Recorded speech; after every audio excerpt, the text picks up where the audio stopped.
Hello, everybody. I'm Jonathan from Gamereactor, and we're here at Gamescom 2016.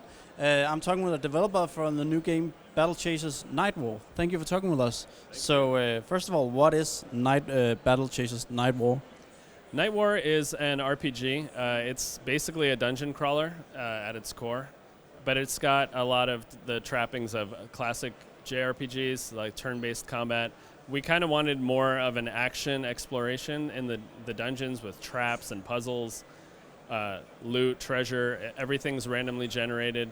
So there's a lot of fun in the dungeon aspect. But we also wanted to let players avoid combat, possibly use the dungeon to injure the creatures before the battle.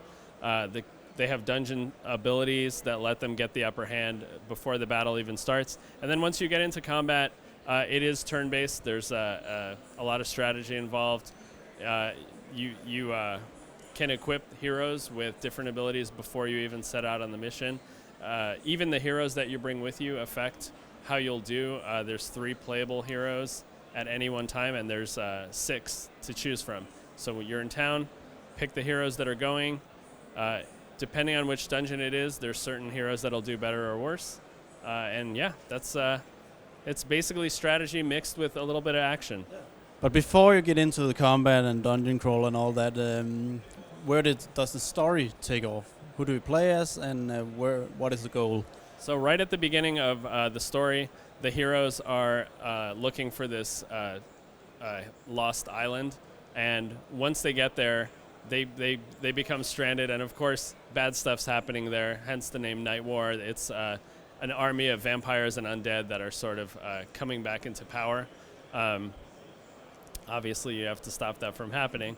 And the characters that you'll play, Gully is a young girl. She's inherited her father's legendary gloves that give her superhuman strength. So she's actually, even though she's small, she's the tank. She's basically as strong as the Hulk, but in a little kid body. We have Garrison, who's like a badass swordsman. He's a fallen paladin and just the best swordsman in the world. You have Calibretto, who's a war machine. He's kind of an outlaw because it's illegal technology now, but he's got a gentle heart, and even though he's huge and he has awesome guns, he's kind of the druid of the group. He has healing magic, and he's close with nature. Nolan is a wizard with a bad attitude, and Red Monica is probably the most popular character. She's a sexy rogue pirate, untrustworthy, but occasionally helps the party, and she is playable in this game.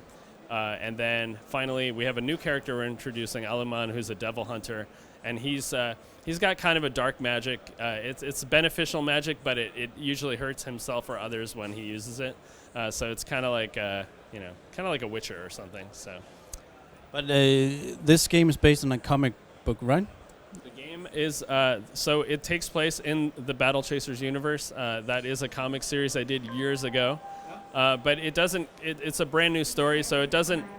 You don't have to have read any of the books. Some of the characters will be recognizable from. Yeah, if you've read the comic series, you're gonna love seeing all the heroes again. All the main characters are playable in the game, and you'll find lots of little Easter eggs and see some familiar faces. But if you've never read the comic, it's totally fine. You'll get reintroduced to all the heroes, and you'll know what's going on. So you mentioned in the presentation that you can level up, but that crafting really was the more important thing, right? Crafting is really important in the game, and it's a lot of the reason that you're going to be going to dungeons. And like I mentioned, they are randomly generated, so it gives you lots of new stuff to find and making new items to look. You can craft in town, but actually in the dungeon you'll find the forges where you can make the best equipment, and they're kind of dungeon specific. So once you gather the resources for a specific item, you might have to go to that dungeon and then look for the crafting station, which randomly spawns. So it gives you lots of fun stuff to look for. And yes, you make awesome weapons and armor, and that gives you access to new dungeons, and you find new stuff. So that's kind of how the game works.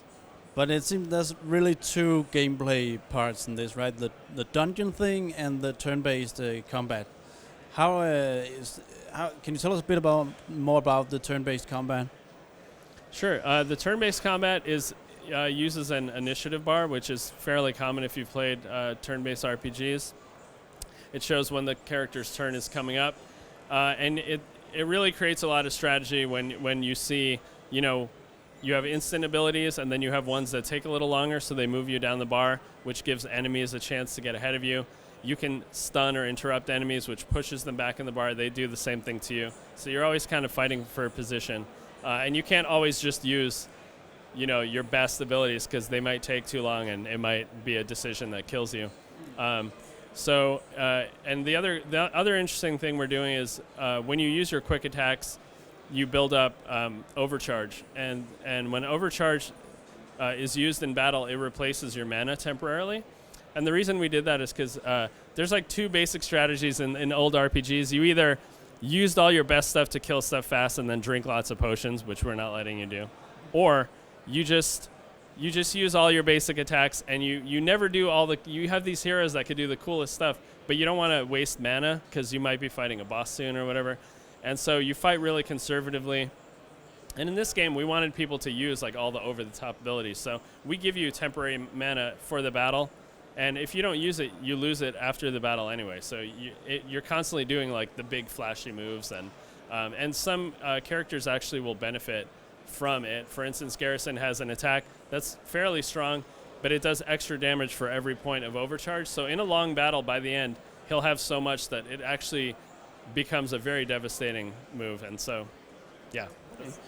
So when are we going to be able to play it, and on what platforms?